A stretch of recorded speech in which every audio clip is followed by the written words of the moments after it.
what is the belief system? How do women perceive themselves, and how are they perceived by the men?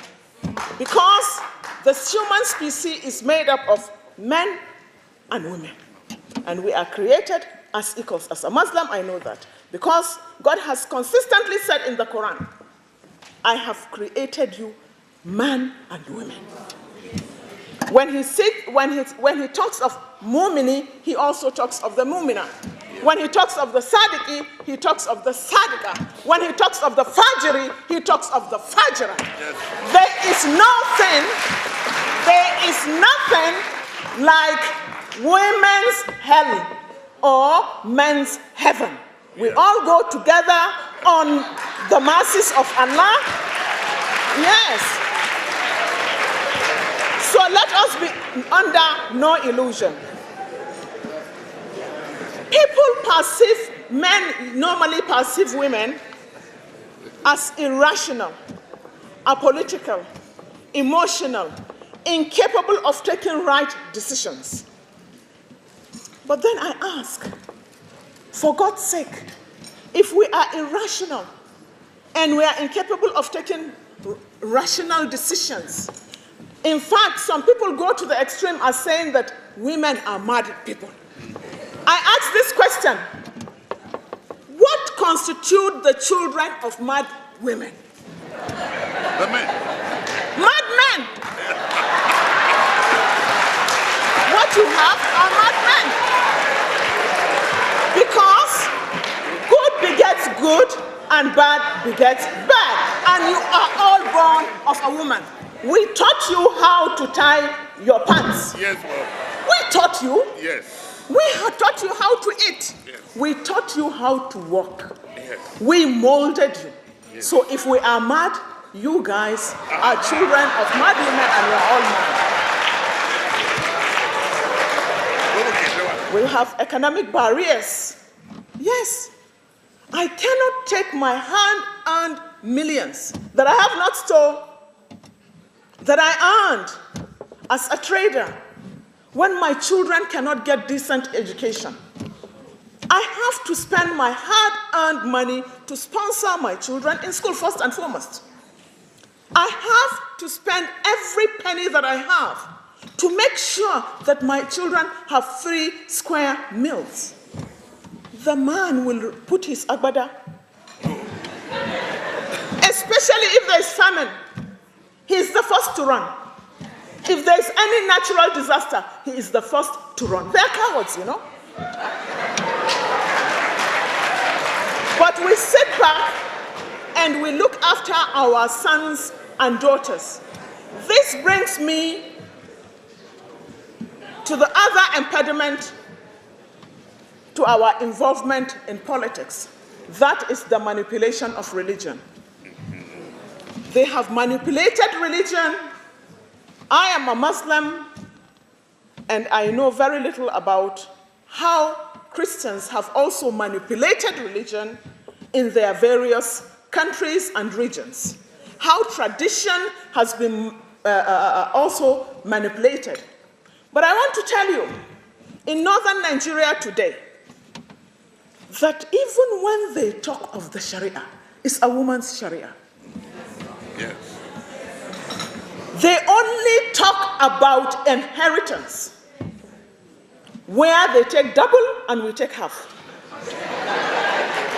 When they talk about Sharia and adultery, only the woman is a culprit. Who implanted the child is the man, but nobody even brings him to court. They say he has denied. So he has denied because you are carrying it.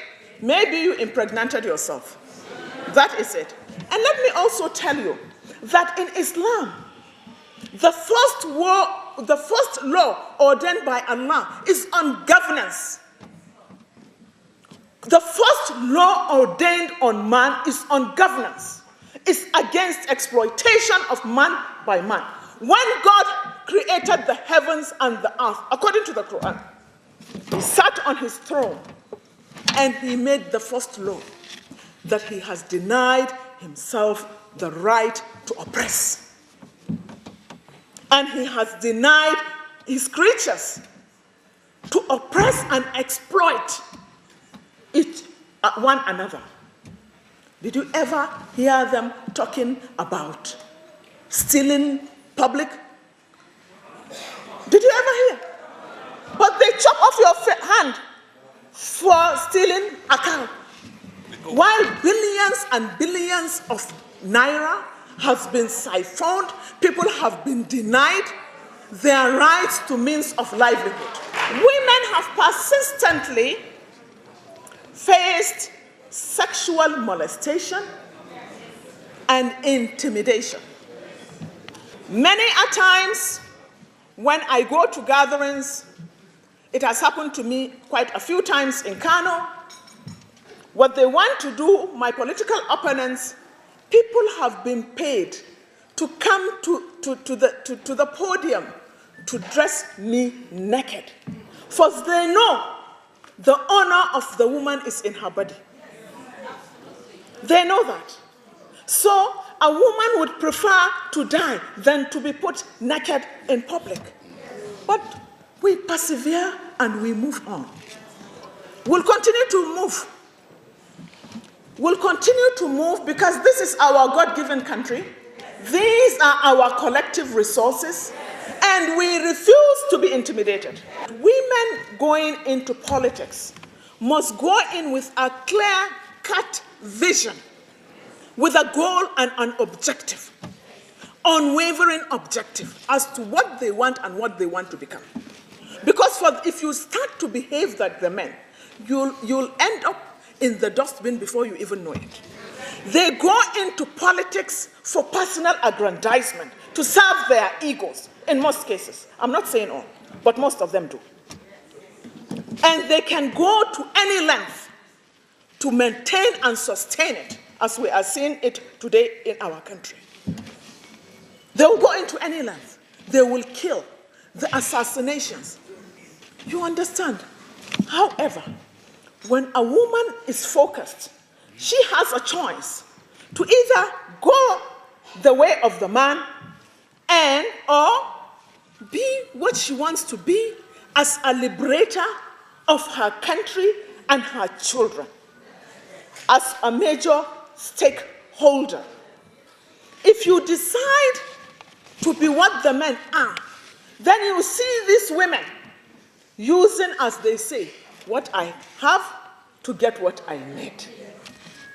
I came home from Zaria, where I went to check my results, and I stopped by at my mother's place. And she said, baby, she calls me baby. Baby, have you been home? I said, no. She said, well, I heard that your house is on fire. So I went home. And of course, the house I left was nothing but ashes. I looked in every corner in that house. I did not see the body of Bala Muhammad. It was a day after that his body was brought. His limbs were chopped into pieces. I identified the body, and his hair, of course, was not burnt. Apparently, he was chopped into pieces and then set ablaze. But believe you me, ladies and gentlemen, that was the turning point in my life. That was the day I decided that to me, politics, I hope to live and die in it. We all as women would want to see our children educated and grow. Women are the most responsible leaders on earth. We are responsible because we are compassionate. We are compassionate because we are the producers of the human species. That is why we are compassionate and responsible. You should not begin to see this as a weakness, but it is our strength.